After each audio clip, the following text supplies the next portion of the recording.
Welcome to a new video in my home automation series, and I received a new product from Sonoff, and this is the Sonoff MINI-D, and as you can see it comes in a blue box, which means that it is Matter enabled. So this is a one-channel smart switch from Sonoff. I would say this is most similar to a Sonoff Mini, where you have a single channel output that you can see here, and then you have the inputs, and you also have the option to connect a switch to it, like an external switch, which can be a momentary switch or a push button. But the real difference is that instead of having, normal live and neutral output, this has output which, well, it has three outputs, and these are the outputs of the relay inside, so direct output.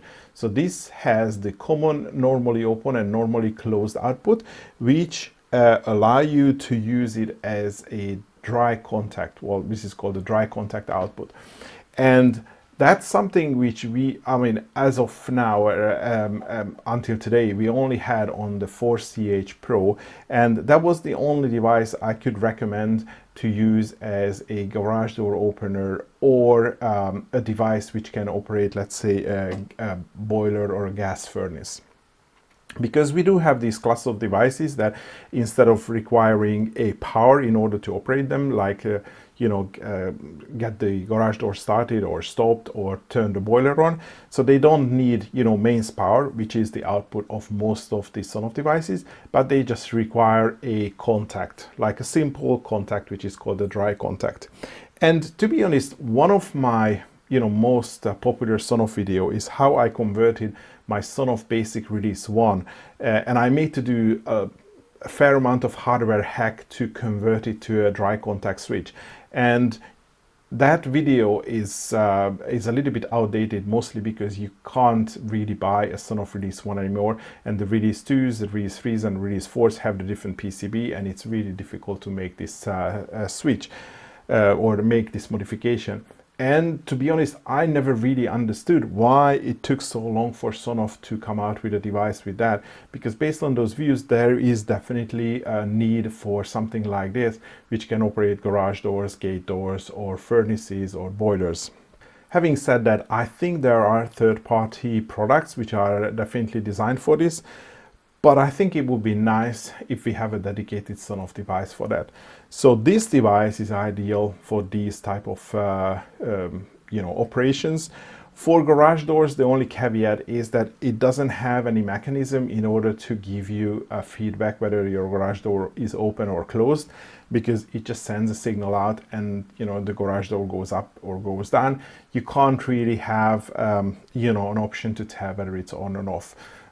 I guess the only other option is you can put a camera and then you can look at the camera feed, but I have seen other third-party products which can actually give you that status, whether the door is open. So I think in that case it probably makes sense to go for these extra features, but at least now we have the option, and now we have a Sonoff product that we can recommend, which is now the Mini-D.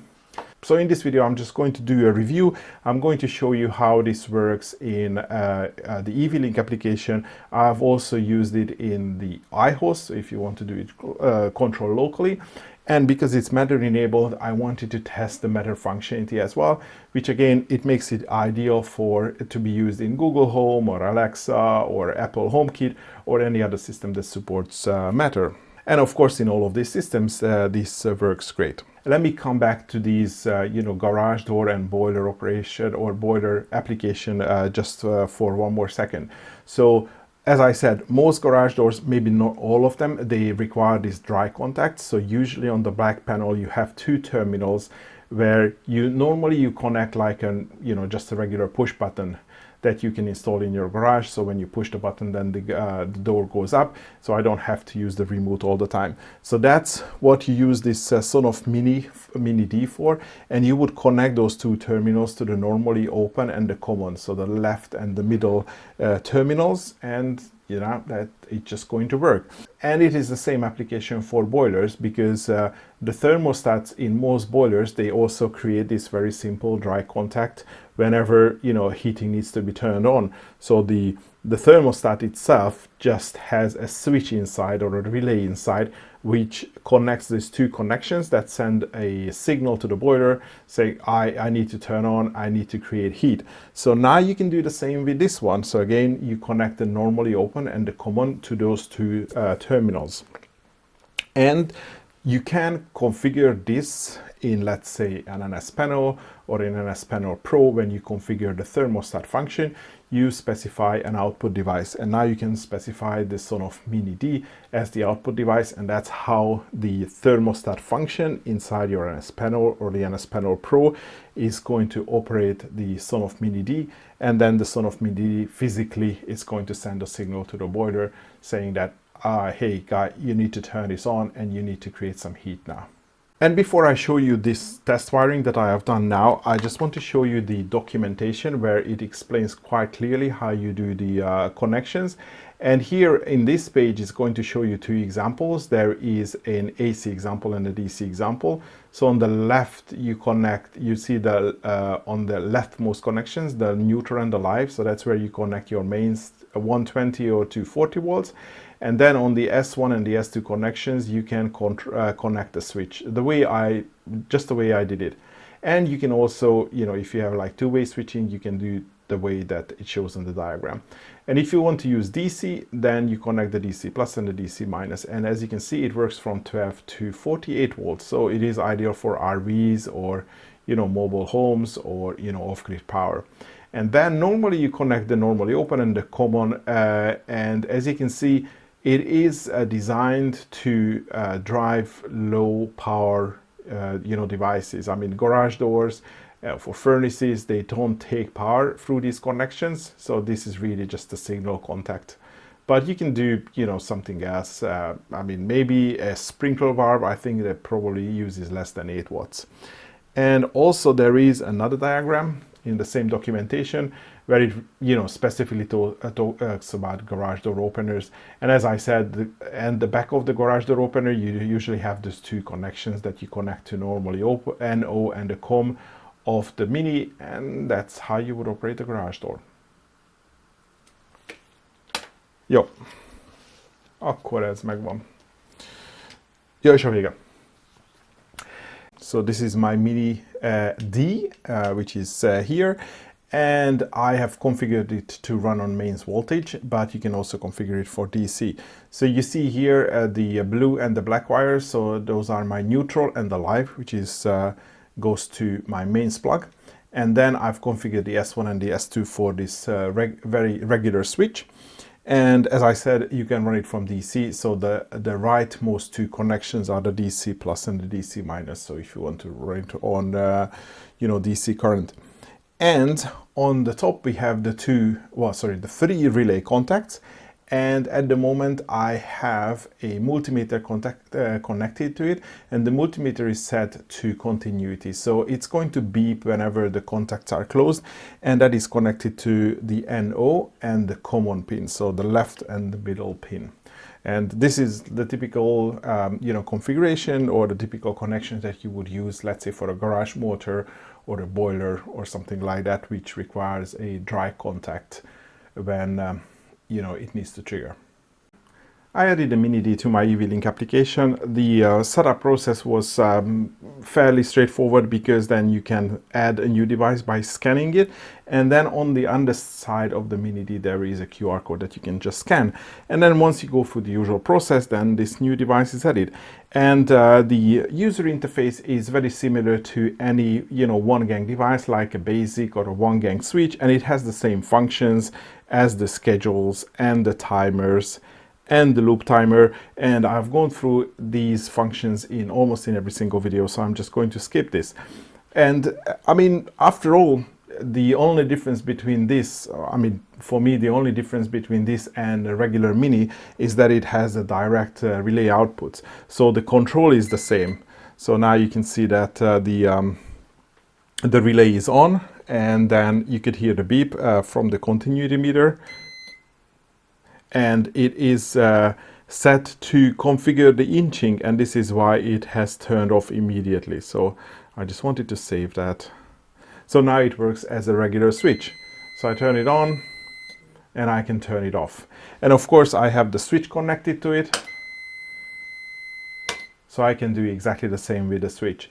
So, you know, just like a single gang switch or a single gang output, basic or mini. So let's go through the features, because the features are going to be very similar as well. As I said, the main, selling point of this device is that physical layout, not so much the operation. So on the settings, we see the usual suspects. So we can have the user manual, we can change the icon for this device. There is the automatic update that you can enable.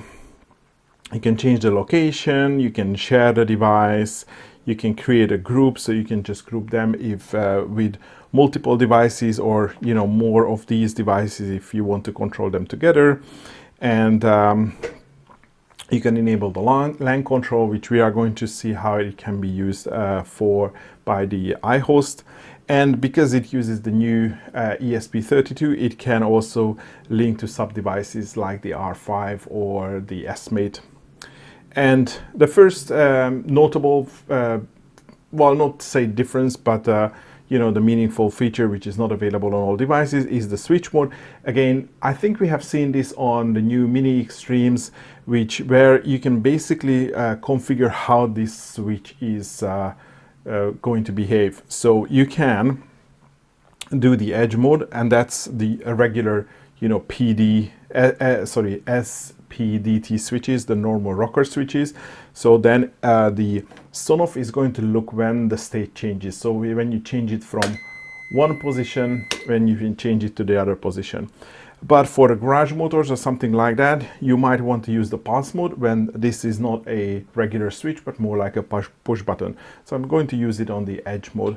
And then there is also this follow mode, which is a special way of the SPDT switch, where it remembers that, let's say, the up position is on and the bottom position is off. You can really choose between these last two to see which one you like, but I just going to leave it on the normal edge mode. And you also have this detach relay option, where you can completely separate the input from the output, which is okay for a couple of, for some special scenarios. But I think for these typical, let's say for this garage motor scenario, I don't think that we are going to use this a lot. So I'm just going to disable this for the time being. And okay, so that was the switch mode.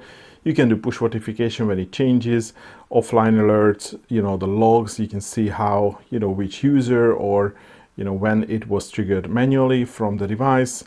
And then we also have the power on state. And the next one is really the inching setting. So that's when you want to use it for, let's say, a garage motor or a door motor. You want this device to only give you an impulse, so not a change continuously. Let's say a half a second input, and then at the end of this setting, it's going to turn itself off. So now what is going to happen if I push this one?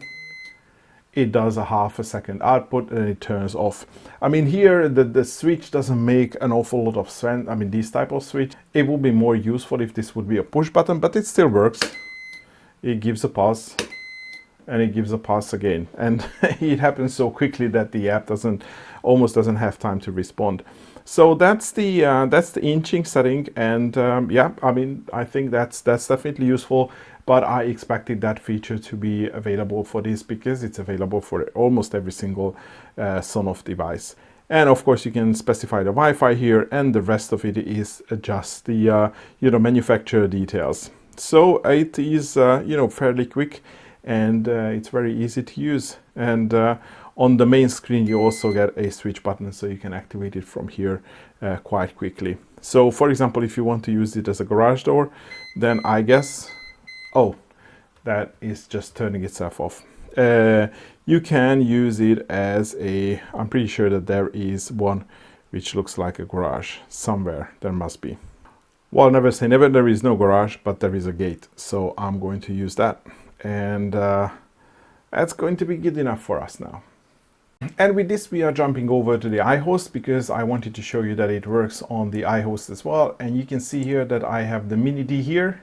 And I mean, you don't hear the beeping of the multimeter anymore because it turned itself off, but I think you could hear the click or the relay, and it is already configured for inching, and therefore you only hear the short inputs. And yeah, I mean, you can't really change anything here, so you do all the configuration in the eWeLink application.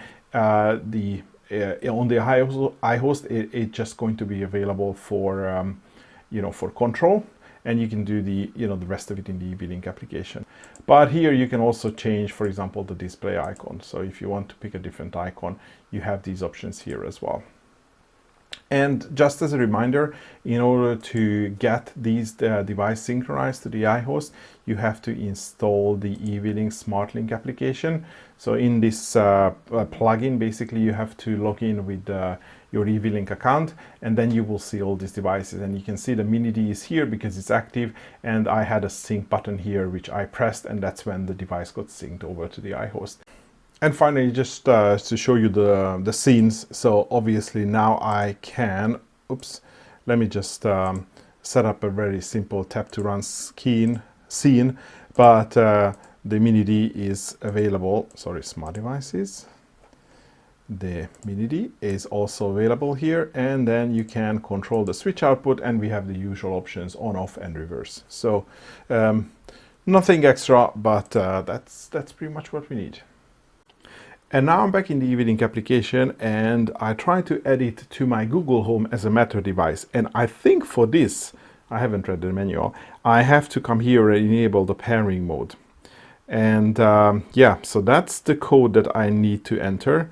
So if I go back to my Google Home and I say add and a Matter enable device and set up with a QR code, and I paste this code in and I go next and agree, then we should be able to set up this device. It's going to take some time, I think, so probably I'm going to just create a jump cut and bring you guys back on once it is added.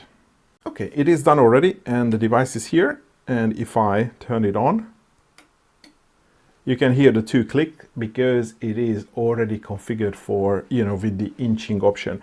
And the reason I think this is important, because normally if you would use any Matter device, they don't have this option, and I don't think that it is anywhere supported in Matter that you can configure a switch to only give a short momentary pulse. And by the way, if you come to the settings, you can see that it is a Matter enabled device, and it is not connected via the eWeLink integration, which I also have set up. So yeah, I mean, it is great because I can still sort of configure this, well, not sort of, but I can still configure this device, like enable the inching or disable the inching, and just use Google Home for the, just the day-to-day operation.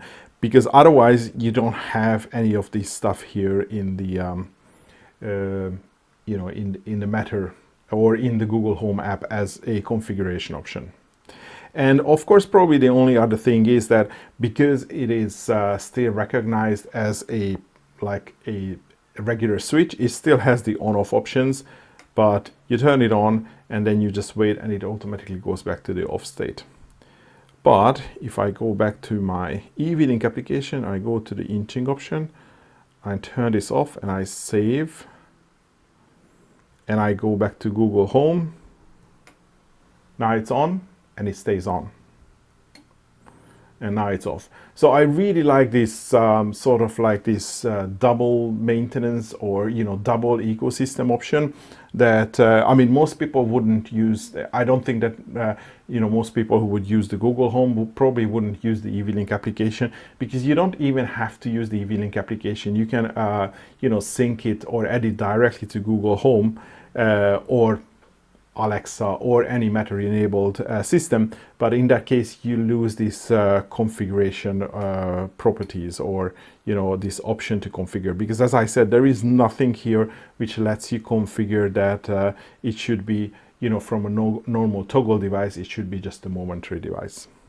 And this pretty much concludes my review of this Sonoff MINI-D. I think it's a great product. It's going to be a cost-effective alternative to the 4CH Pro. mostly because it is a single gang output. If you only want to use single gang, at least you don't have to buy the full force CH Pro just for one single output. I mean, of course, you can use the other three outputs for something else as well. But yeah, now we have an alternative, and we always like alternatives. And I think it works great. It has all the features that you would expect, that you would need. And I do like this dual operation for the, for the Matter support, that you can configure it as a Matter device, but you can still have them in the eWeLink application and do those, configuration options. I think that gives some extra functions for this device. So after all, this is a great addition to the Sonoff family. If you are interested in this product, there is going to be affiliated links in the video description. But I think that's going to be all for today. Thanks for watching, and hopefully see you in the next one.